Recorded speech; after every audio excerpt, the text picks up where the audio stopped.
Year's Eve? What is it? Erev Rosh Hashanah. Okay. This is going to get complicated. In Israel, the name for Christmas Eve is Sylvester. Well, you said New Year's Eve. New Year's Eve. New Year's Eve is Sylvester. Sylvester, what is that Sylvester. supposed to And one might ask, well, Sylvester Stallone is coming out with a new movie or has come out. You know, maybe it deals with that. Actually not. Sylvester is by origin the name for New Year's Eve in Germany. Wow. In Germany, they have nationwide formal observances of Sylvester. Sylvester is named for Pope Sylvester I, whose feast day is December 31st. So December 31st, Erev Yontif, we have Pope Sylvester I. Pope Sylvester went on to become a saint, not a New Orleans saint, but like a saint. And the good news about Sylvester is he was famously anti-Semitic. Oh, no. And Sylvester worked hard to ban all Jews from living in Jerusalem, and as a clean track record as a saint for hating Jews. Now, Why do they still honor him? whoa, let's control ourselves. Really? Okay, Donna, let's Yes, sir. control. Let's control. In Israel, New Year's Eve is not officially recognized. There is no state observance of New Year's Eve. The reason is obvious. If you want New Year's Eve, I'll give you Erev Rosh Hashanah. And that's the answer. That's it. We have one, it's Erev Rosh Hashanah, and there's no ball dropping. So it's not officially recognized as a holiday. The latest survey, 2022, is that 1/3 of Israelis' young people observe Sylvester. They do it, and they go out and they party. Among the Israeli population, 6% of the Orthodox also observe Sylvester, a very tiny proportion. So the proper greeting for Hanukkah is Chag Urim Sameach, joyous festival of lights. And the proper greeting Jewishly for New Year's Eve is Happy Sylvester, Oh, my God. or Sylvester Sameach if you want to do the whole thing. I'm not going to say it. And what happens if a hotel runs a New Year's party? Risa, who was not called upon, nevertheless wanted to ask, She didn't have her hand up, did she? No. then nevertheless wanted to ask, what happens if a hotel holds a New Year's Eve or Sylvester party? They will be in danger of losing their certificate of kashrut Really? from the state. Oh, my God. So there is a reluctance on the part of many Israeli hotels to hold such an event. However, loads of people do. But Fine. can't they have a Christmas Eve dinner for Christians in Israel? Why wouldn't that cause the same problem? It causes a problem, Steve. And by the way, let's use the electronic hand raise, okay? But it is much more of a problem New Year's Eve, Sylvester, in terms of how people look at it and enforce it. So, Sylvester. So we will be observing a festival in honor of an anti-Semite, and I think that's cool. Okay, now, we're going to begin our work today. And today is a really important day in Israel because they're rolling out all the names of the final list of ministers for the new government. All the agreements have been signed. Bibi is most absolutely, definitely the incoming prime minister, and all that's happening. When I want, and some of you have heard this from me before, when I want really good inside dope, I contact my friend Chaviv Rettig Gur. Chaviv Rettig Gur is an Israeli journalist, one of the best known in the country, Times of Israel, Jerusalem Post, all kinds of good places. Chaviv worked for many, many years in the Jewish Agency, which is where I first became acquainted with him. And he knows to expect every time there's a crisis in Israel, Stanley is sending an email, what's going on? So then I could appear before you as if I knew what was going on. And that's the game we play, and that's fine. So Chaviv Rettig Gur looked at the incoming government and asked us, and we're going to do that today. Now, Risa said, are you going to mention Gvir during the program, the hour today? I just did. Okay, so that takes care of that. But we should take a step back and ask ourselves how Israel got there. Okay, it's part of what we do in a current events class.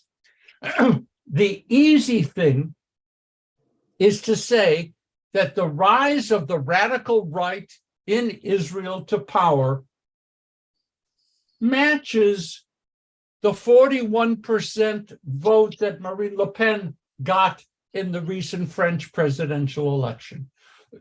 Okay, I don't mean match it exactly number for number, but it's the same thing. In France, 41% voted for a radical right-wing person. I never would say the following, whose father was a Nazi sympathizer, hater of Jews, but I'm not going to say that because it's not nice. But she got that support.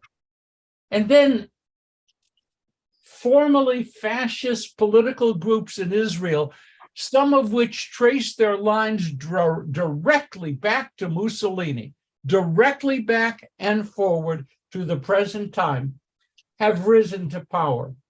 And the far-right politics in the United States, Canada, Brazil, Hungary, and so forth, the right wing is on the march all across the world.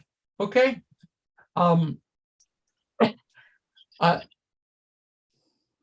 A brief private moment. The waves on the ocean are phenomenal. Yesterday, I went out with Gilroy, with my caregiver, right to the edge of the water. There were waves easily 11 foot high. Wow. Wow. They were humongous, and it was wonderful. And the beach was lined with people who, just as we were, in awe of nature's power. And I heard, I always listen for this when I can hear, an accent. So I said, where are you from? Because I do that, I accost people. And she said, New Zealand. Oh, I said, you know, it's really a pleasure. What a great country, America, great relationships, New Zealand. You have glaciers, you have sheep, you have everything. That's wonderful. And by the way, I said, I like your prime minister. Stop. The prime minister of New Zealand did a fantastic job in COVID control without losing the support of the country. She really did a fabulous job. So I said, what's wrong with your prime minister? She did well. She was one of the few who emerged from this better, politically stronger. Well, they said, Now that COVID, she said to me, now that COVID is over, the right wing is perched to throw her out of office. Okay, and out she'll go. I said, is it through? She's finished. So she did a good job. It's wonderful. Thank you for that. We're all healthy. You're fired. So once again, the right wing. In Israel, support for the right wing, ultra-Orthodox, settlers, West Bank advocates, you know the group, right? They tend to come from the edges of Israeli society, from the poor, marginalized communities. Okay? This is not an unusual story. Not an unusual story. And many of the voters also come from the Mizrahi sector. Mizrahi are the Jews from the Middle East, countries like Syria, Iraq, Lebanon, Jordan, those places. So the supporters of the ultra-right come from the marginalized communities, but also from Mizrahi communities, which really, if you do a count, are probably a majority in Israel today. But funny thing about being marginalized, you can still have large numbers and you can still feel marginalized. And it happens in this country and it happens in Israel as well.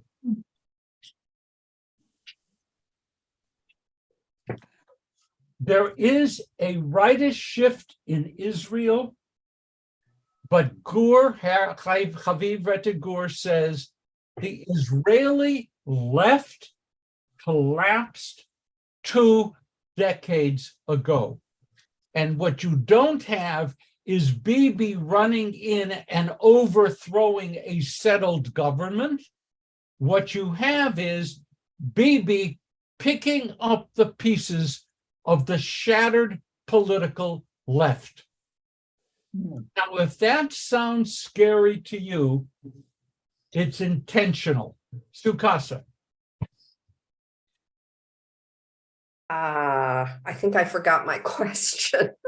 You have a special right to put that hand up again, and I will call you immediately. You have to do that with a senior.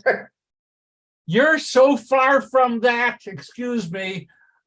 That's my territory. Now, in 1992, you don't have to remember this, but it gets a picture. In 1992, Labor and Meretz, which is further left, okay? It's a serious left-wing group. We would call them in this country progressives as opposed to left, they're progressives.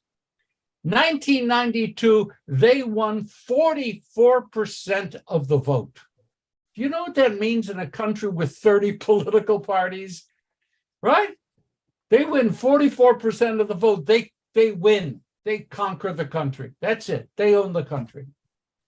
Hi, baby. Yes. Yes. And they had cats. Now,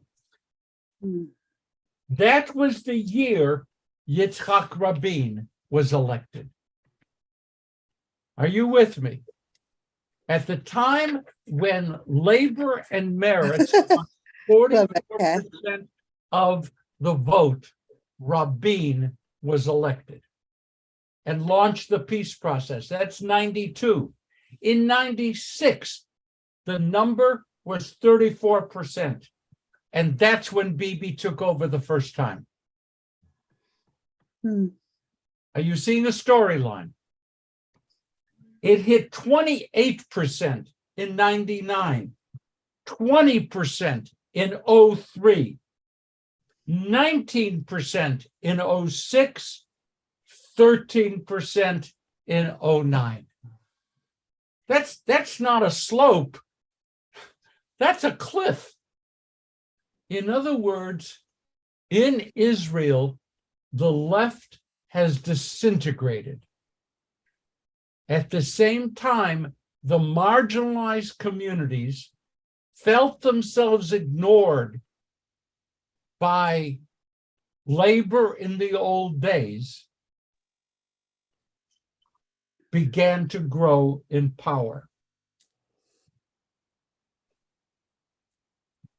There were two, in this period, relatively successful labor candidates over this whole period from 1992 after Rabin to today. One was Shelley Yakimovich, who was head of the Labor Party briefly for a while. One was Bougie Herzog, Isaac Herzog, who is now the president of Israel.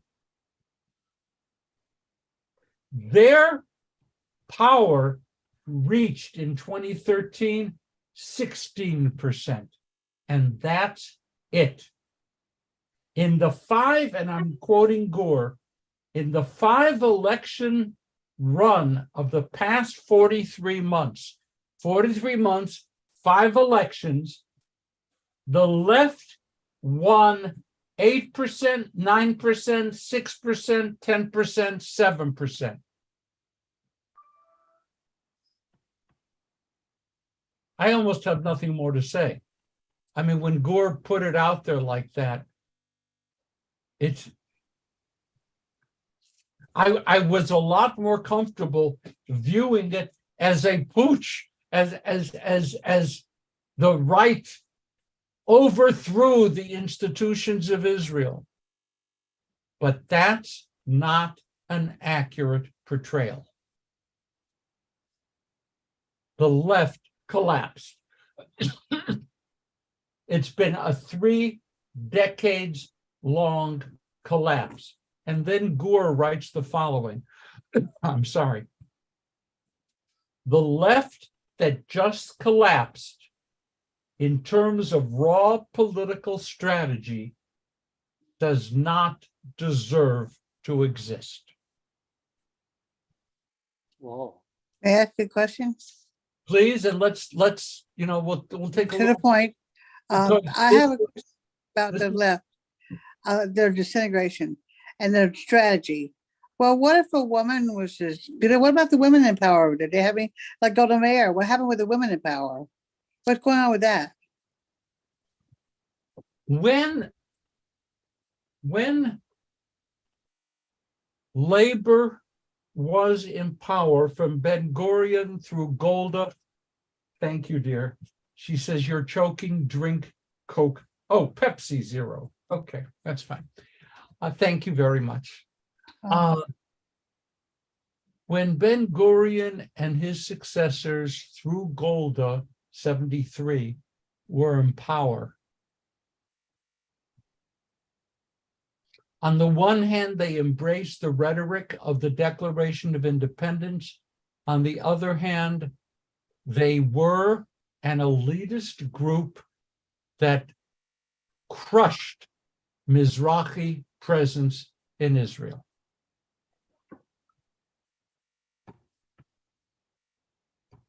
In the early 50s, late 40s,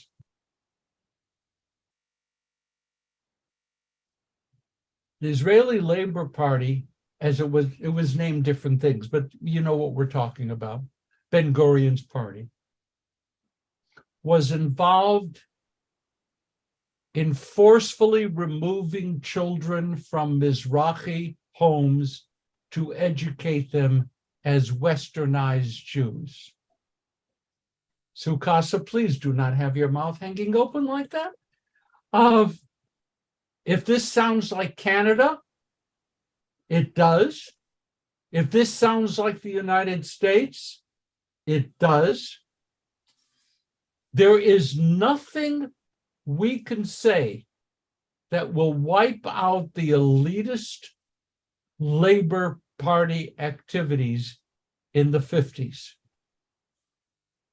May I say that clearly those policies have long disappeared, but the people who suffered through them are still voting in Israel. Okay, so let's say you were a 5-year-old in 1955. You could very well be around. And if you're not around, your kids are around with your story. This is not good. Golda Meir was not a feminist. Golda Meir prided herself in the fact that David Ben-Gurion called her the best man in his cabinet. She liked that. She regarded it as a compliment. And Golda Meir was fabulous. Please, I'm not attacking heroes. But the left can't pretend that it lived with the angels while the right was corrupting the universe. That won't fly. That won't fly. There are moves afoot in the United States to have reparations paid to the African American community. That's a long and debatable process. In Israel, there is absolute pressure to find ways to indemnify the Mizrahi community for what it suffered at the hands of the Israeli government. Now, I really want to talk about today, even though what I just mentioned to you because of the question is important, is how the hell do you dig your way out of this situation? The left collapsed and is no longer a credible political force.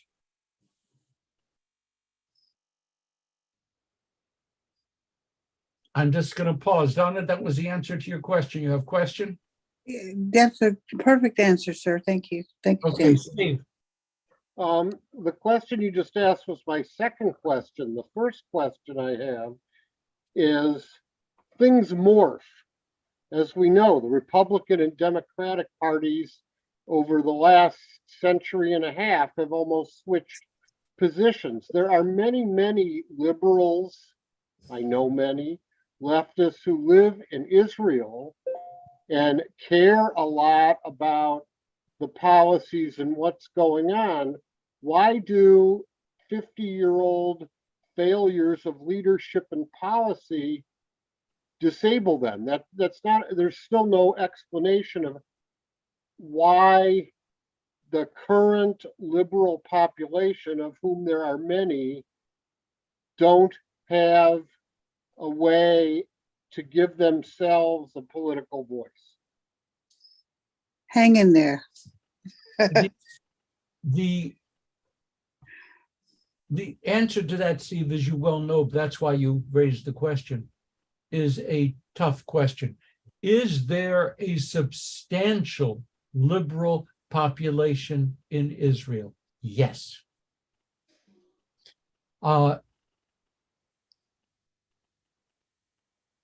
It does not have a leader. I knew you were going to say that. It does not have a leader. And this is a problem.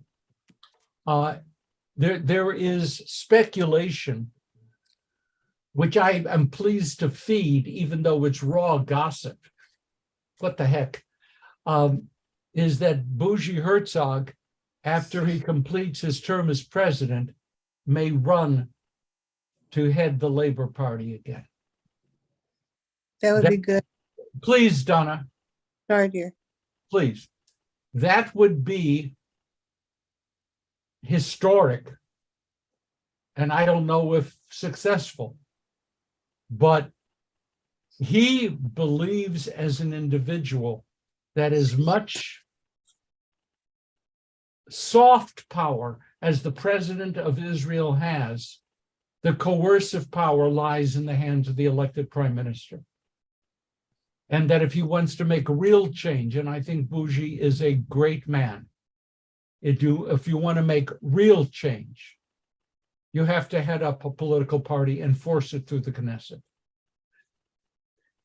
The lack of leadership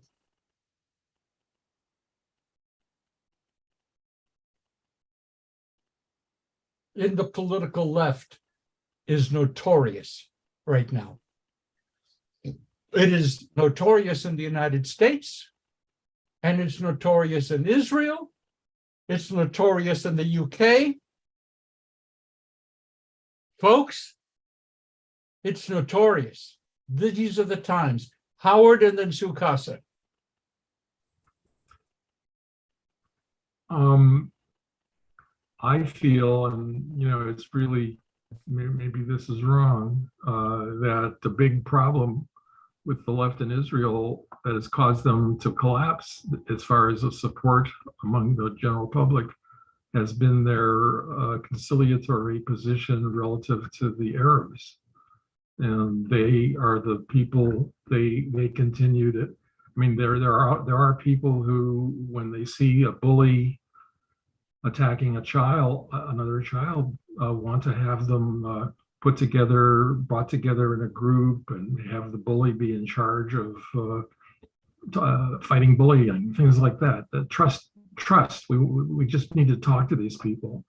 And this is very well in a nursery school, but if you're facing the threat of having someone come and slit your throat or your children's throat, it's not, people catch on to it after a while and think it's a bad idea. That's just my thought.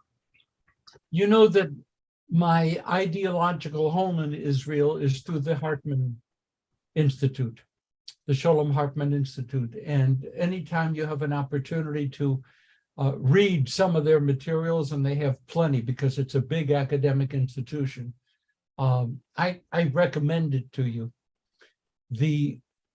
Howard, the answer to your question is they aren't as naive as you seem to describe them. That's not what they want to do.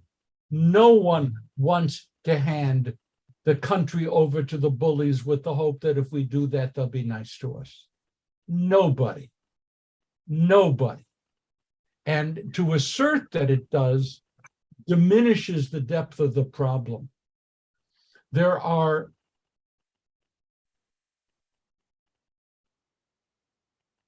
one of my closest friends is the chair of the rabbinic and cantorial cabinet of J Street. I have friends with whom I argue day and night, and the closer the friendship, the more we yell. And I said to him, your organization, J Street, is still promoting a two-state solution. Mhm. There ain't support in the street for a two-state solution, nor do the political thinkers, the political scientists, the active, caring, smart people, nor do they believe that you can suddenly have a two-state solution by giving the Arab something or surrendering, whatever.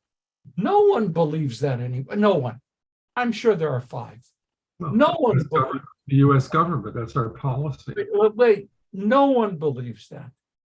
Howard, if you want to talk about the U.S. government, please understand that what you hear, what we hear publicly from the U.S. government in support of the two-state solution is the stand-in for no policy at all.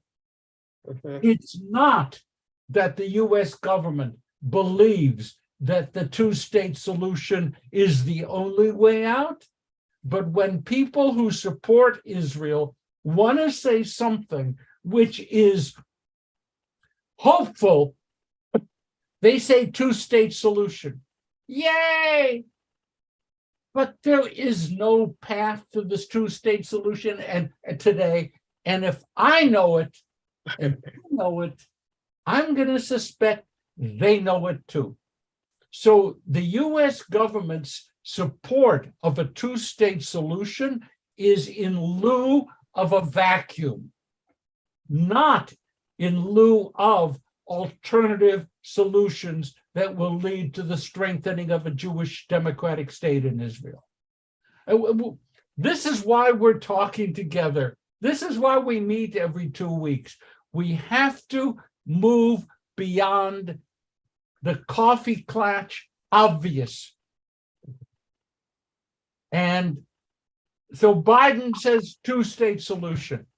Cool. Fine. That means in code, I support a Jewish democratic state. That's all it means. There is no path. There is no path. Bibi has declared that, Steve, I am saying, if not a two-state solution, then what? We are living with, then what? We have to acknowledge that. We are, then what? Because there is no plan, program, policy, structure out there right now that can lead to a staged resolution. Okay, and Sukasa, please. So what do we pray for? But Steve, please. Sukasa. I have a couple thoughts and questions, but now after you said that, well, do the Israelis want to maintain an occupation and have so much of their GDP going to have military support? And I think if you don't want to say they oppress the Palestinians, at least they don't give them the same benefits. I mean, is that a viable solution long-term? I love questions. Israelis. I love questions that come with their own prepackaged answer. Of course not. Of course not. But that's why you asked the question. What's interesting, Sukasa, is that the government in power now is a democratically elected government with fascist, racist, misogynist, homosexual haters in power. I'm neutral on the subject. I just thought I'd say that. Now, wait. Okay. The country didn't vote for them. This is where we have to go to sophistication rather than a collection of numbers.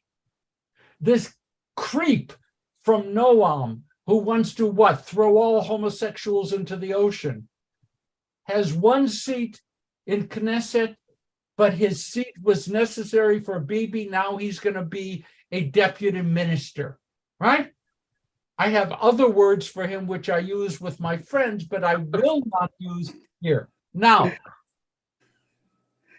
if he ran individually in the state of Israel, he wouldn't get enough support to open a falafel stand. Hallelujah. I thought that was a good image. Was that a good That's very good. I'll stand with that. Okay, he wouldn't. Wait. And this Gvir, Risa wants me to talk about, or Smotrich, represent the same kind of power base as maybe Trump does in this country. Probably less, if you really did it. They weren't elected, but they coalesced behind Bibi to form a coalition government, and in doing so, exacted a horribly high price. Did they do that because security is so important to the Israelis and you don't think it has anything to do with it? Okay. Let me just follow up with this, because I am now pontificating and it's almost New Year's Eve and Sylvester. Okay.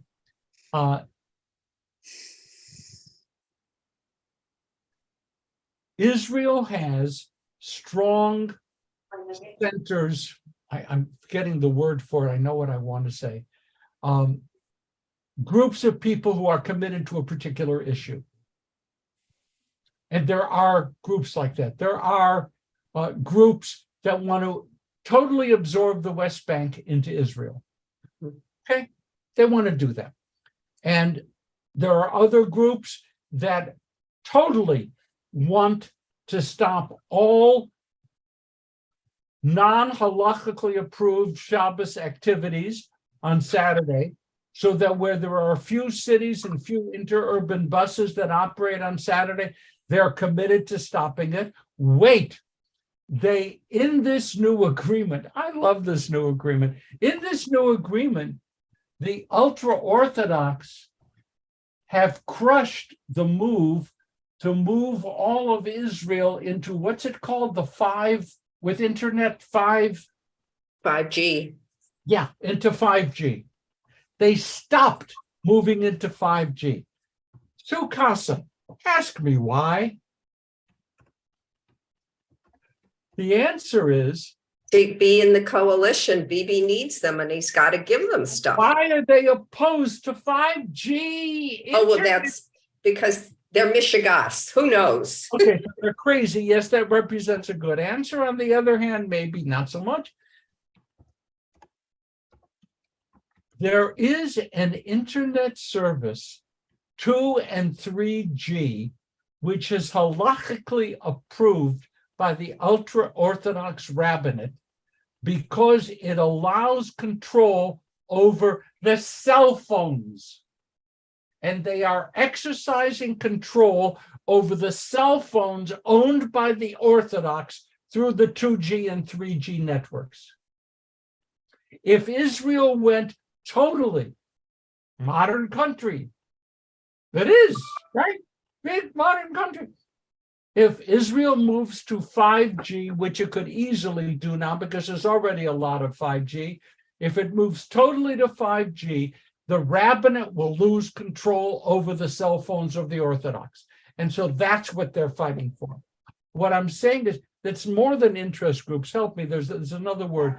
They're groups of people who have these specific things,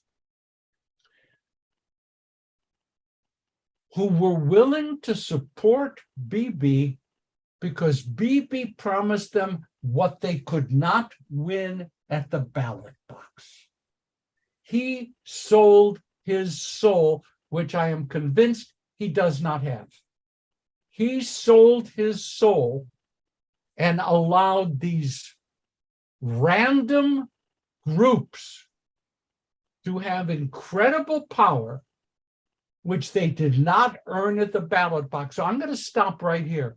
Folks, to say that this is what the Israeli electorate wants is false. Okay? It's the story in the paper, but it's false.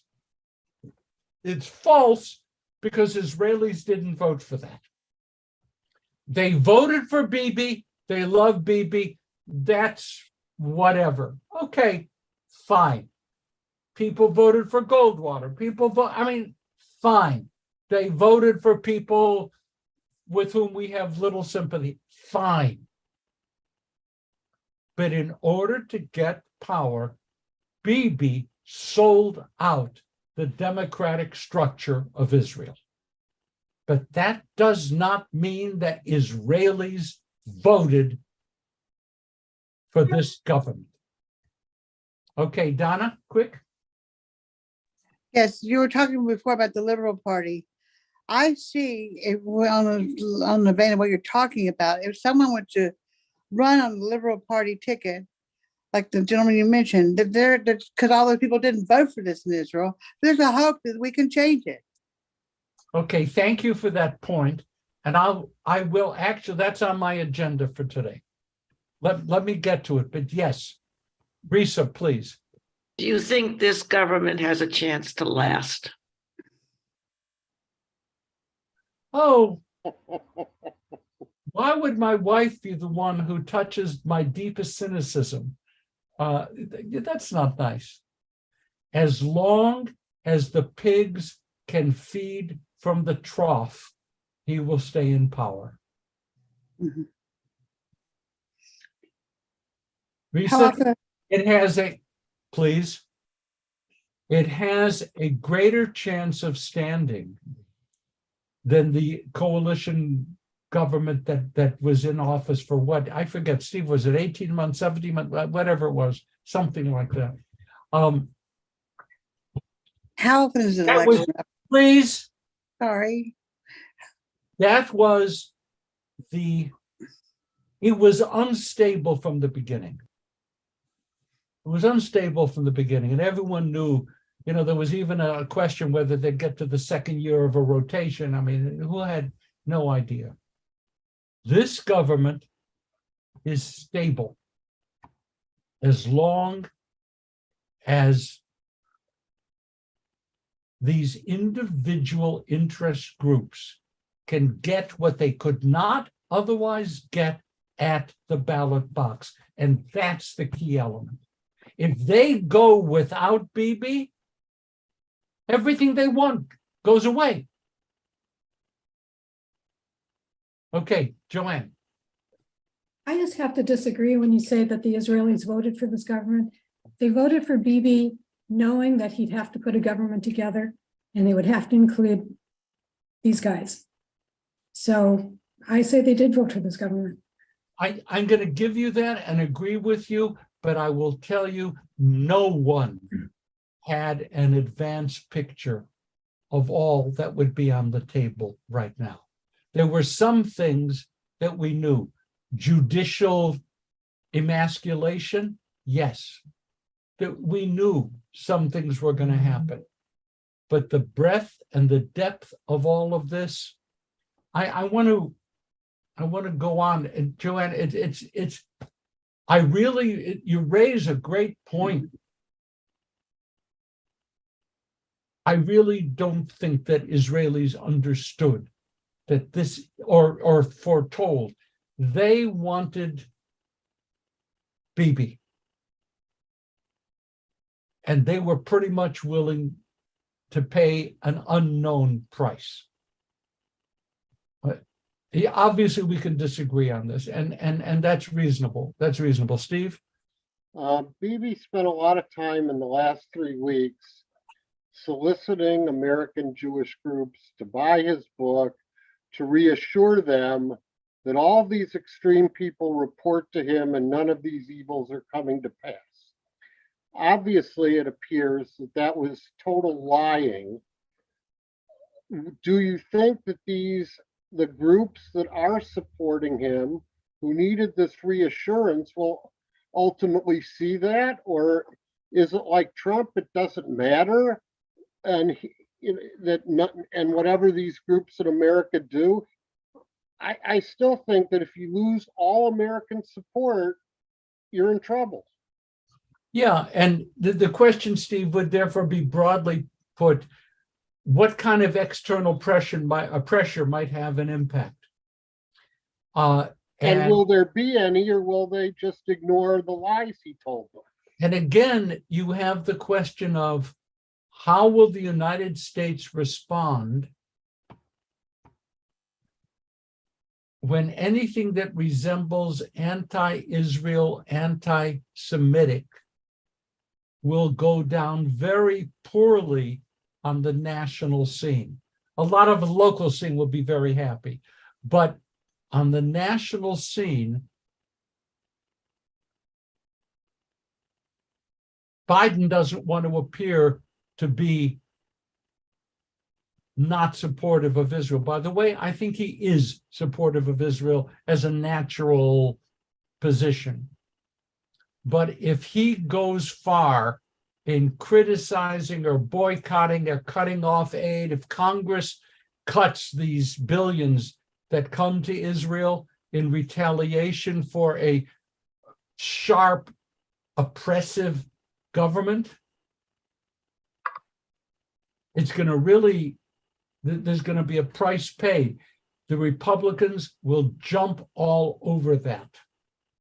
They'll jump all over that. And so in a divided Congress and in a divided country, I don't think the United States is going to be able to exercise effective pressure. I just don't believe it. Okay? Where else could pressure come?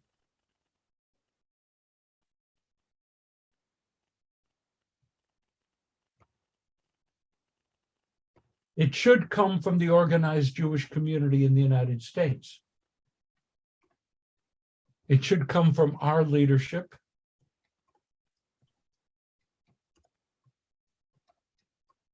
Some leaders have been incredibly, clearly, outspokenly angry at Israel. Angry, embarrassed, upset, alienated, choose your word.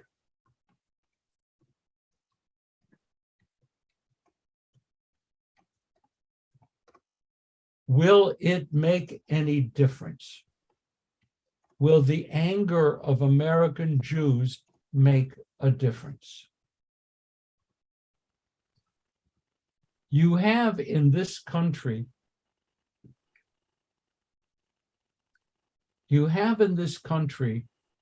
a rising, growing community of Orthodox Jews.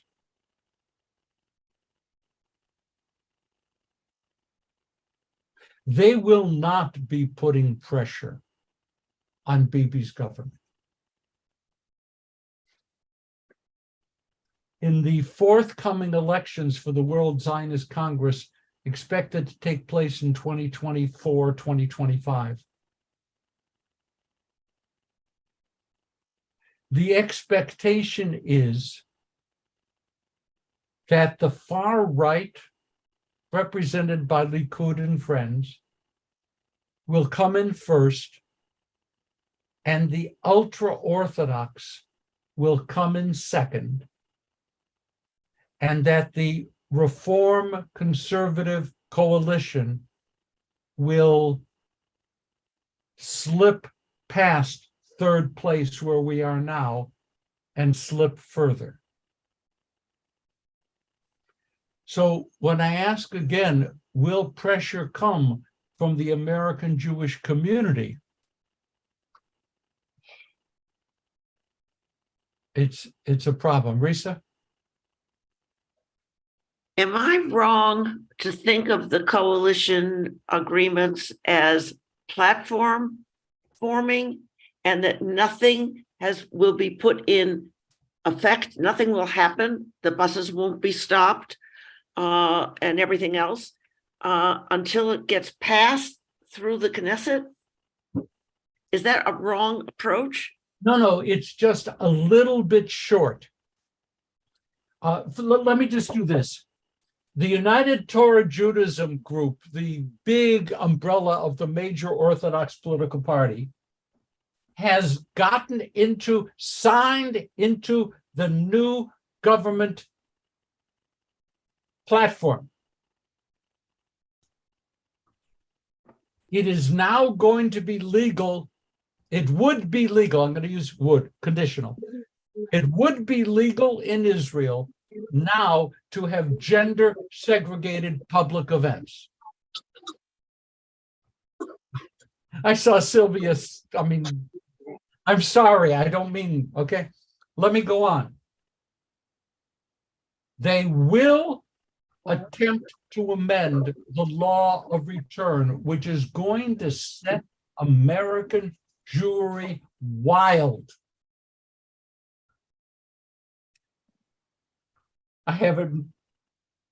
They will not allow the phasing out of 2G and 3G cells. It's there. An ultra-Orthodox, are you seated? An ultra-Orthodox Jew has been named minister in charge of social equality, which governs women's, Sylvia's having trouble, I am sorry, which governs gender segregation in Israel. The person in charge of monitoring social equality in the new government officially is an ultra-Orthodox Jew. I find that very comforting. There are no women in the entire political cadre of the United Torah Judaism. There are no women. And they'll take care of, hey, ladies, we'll take care of you, not to fear. Okay, it's nice. They have agreed to support judicial reform. The justice minister will be a Likud member, weakening the Supreme Court and putting politicians in charge of the final rulings of the Supreme Court. But again, No. this, Now, I'm getting there. yeah, you're not there yet. I'm getting there. None of this is law. It is the platform. But these parties are not dumb. They put in triggers and tripwires. If within 90 days, reads one tripwire, this is not approved, we withdraw from the coalition. Okay? So the pressure to get it done and get it done fast is with us. Donna Sukasa. I want to go to Israel, so how long do I have before they change the law of return? That's going to be possibly within 90 days. Oh my That'll God. be- It doesn't affect tourism. What's I wanna interesting, move there. Steve, is that tourism projections for 2023, massive uptick in tourism. No, I'm just saying though, you can go to visit Israel. If you don't want to stay, the law of return doesn't matter. Of course not, but I'm saying tourism as a reflection of American Jewish attitudes toward what's going on. Tourism is up. Sukasa. I want to know what the Israeli population is saying now that all this has become public. What, not the ultra Orthodox, but the population. I mean, it's a liberal country. I can't believe that they're supporting this and that they're not up in arms. You can ask Sukasa what people can do now. The election is over. The government is installed. Monday of this coming week or something, Bibi will be prime minister.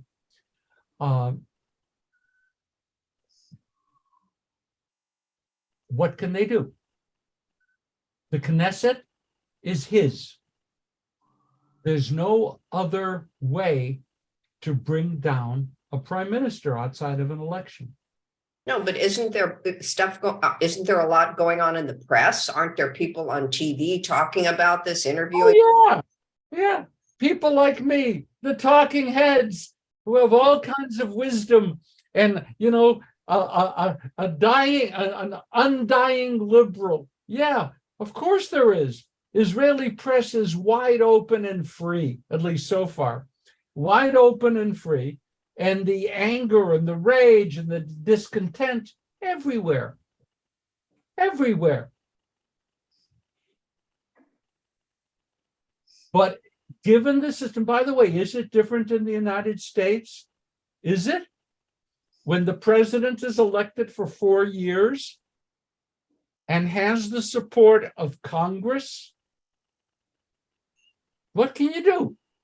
Yell, protest. But the policies are there. I want to just go on a little bit just because we're sort of a friend of mine, an acquaintance of mine, Tzachi Hanegbi, has been appointed head of the National Security Council in Israel. That's a major position. Tzachi Hanegbi's mother was a hugely successful right-wing, angry, elected person. She was legendary in Israel. Tzachi Hanegbi is a little bit better, calmed down. They watered down the genes in the next generation. But before he took office,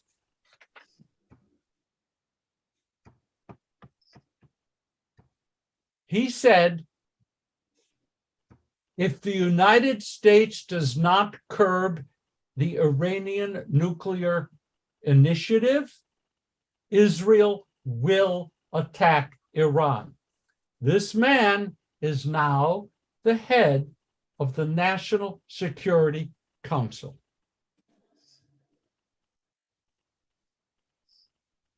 You know what I love about this meeting, this gathering? Nobody's smiling. Nobody's smiling. And this is all true.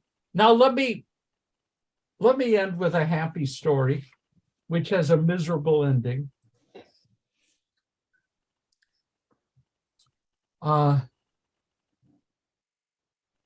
There is a pool in Israel that cuts through the base of the mountain on which Jerusalem exists and was used to bring water into Jerusalem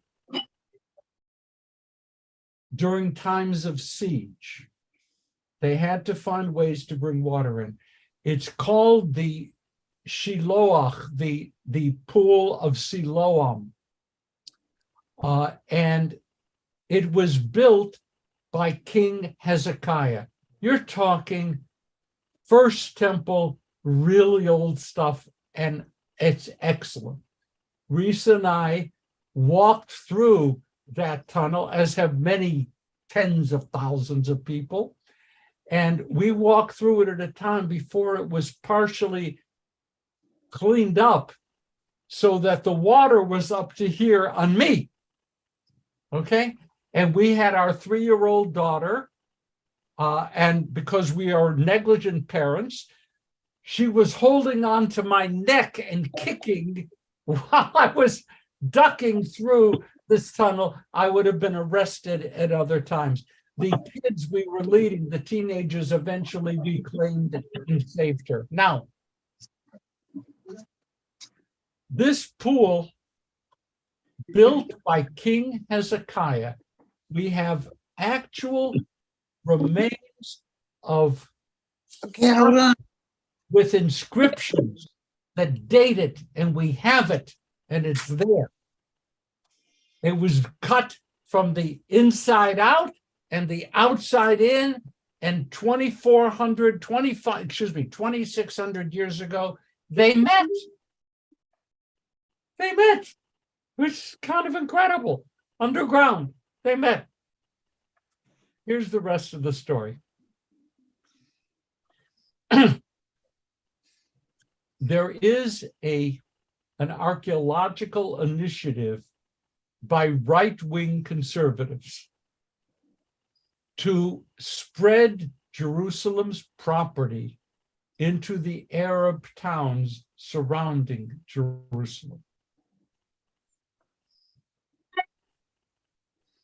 The group, if you want to look it up, is Elad, one word, E-L-A-D, one word. And they are doing serious, excellent archaeology that just happens to spread under the houses of the Arab towns round about. They have just announced that they are going to fully excavate this tunnel, Hezekiah's tunnel, down to the bedrock where it was originally. They're going to clean it out, make it totally accessible to, it'll be millions of tourists. What a kick to go through, and it is to go through that tunnel. And in order to do it properly, they are now projecting massive construction of a tourist center where some of those Arab towns claim land. So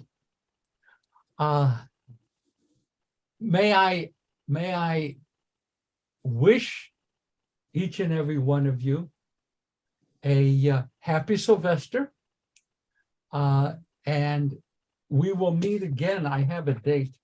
We'll meet again on January 11th.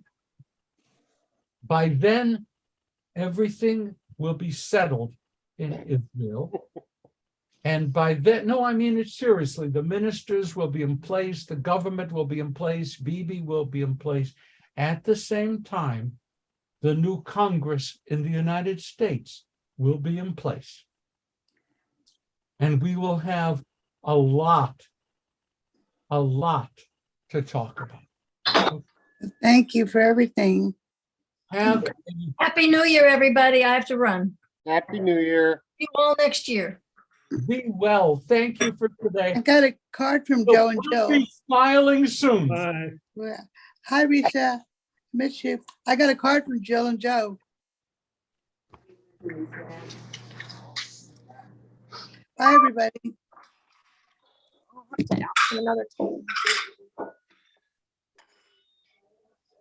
All right, we have to go. Where Hi, are they Melody. having a program? Hi, Melody. Oh, How I are was going you? to ask a question, but it didn't work out. How are you? Okay, I'm going to see you Shabbat, maybe this Friday. All right, Okay, I'm going to be out of town. I have to go, but it's nice to see you. Have a good day. You too. Bye. I got a Christmas Thank you. card from Jill and Joe. Bye. That's lucky. It's so nice. Really Yeah, nice. beautiful. Talk I'm about my glad to family hear and that. everything. I'll see you, honey. All Bye. right, have a good day. Bye. You too. Bye.